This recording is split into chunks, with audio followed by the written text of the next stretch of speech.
Hello everyone, আসসালামু আলাইকুম। সামিয়াস ব্লগে আজকে থাকছে গরুর কলিজা রান্নার রেসিপি। আমি খুব সহজেই রেসিপিটা দেখালাম। প্রথমে কলিজাটা ভালোভাবে ছোট ছোট করে কেটে ধুয়ে নিলাম, এরপর সিদ্ধ বসিয়ে দিলাম। ভালোভাবে সিদ্ধ করে নিতে হবে। এরপর গরম পানি থেকে ঝরিয়ে নিলাম, নিয়ে ভালোভাবে ঠান্ডা পানি দিয়ে ধুয়ে।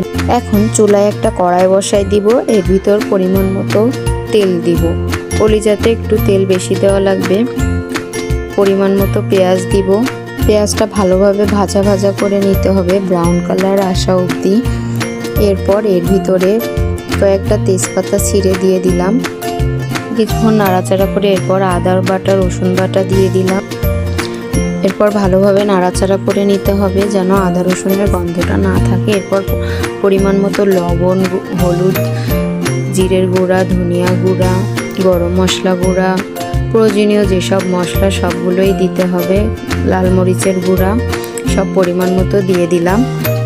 সব মশলা দেওয়ার পরে ভালোভাবে কষিয়ে নিলাম। নেওয়ার পরে কলিজাটা ঢেলে দিলাম। কলিজাটা দিয়ে ভালোভাবে নাড়াচাড়া করে নিতে হবে। এখন কষানোর জন্য কিছু পরিমাণ পানি দিব যাতে ভালোভাবে সিদ্ধ হয়ে যায়। এরপর পানিটা শুকিয়ে গেলে এটাকে ভালোভাবে কষাই নিতে হবে। মাংস যত কষানো হয় ততই মজা লাগে, কলিজার ক্ষেত্রেও তাই অনেক ভালো করে কষাতে হবে। আর আমি কিছু পিস আলু দিয়ে দিলাম, যেহেতু বাচ্চা আছে ঘরে, আলু তো মাস্ট লাগবেই। এখন প্রয়োজন মতো ঝোলের পানি দিয়ে দিই। ভালোভাবে রান্না করে হালকা ঝোল রাখতে হবে, তাহলে খুব মজা লাগবে। ভিডিওটি ভালো লাগলে লাইক দিবেন।